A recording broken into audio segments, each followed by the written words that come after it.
হায়রে পৃথিবী, কতটা পাগলামি করেছি ওই পাগলিটার জন্য, কতটা ভালোবেসেছিলাম ওই পাগলিটাকে।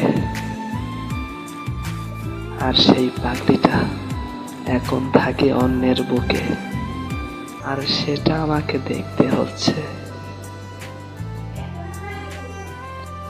এর থেকে হয়তো ভালো হতো আমি যদি পৃথিবী ছেড়ে চলে যেতাম, কিন্তু যাব না, কারণ পাগলিটাকে একটা উচিত শিক্ষা দেওয়া উচিত।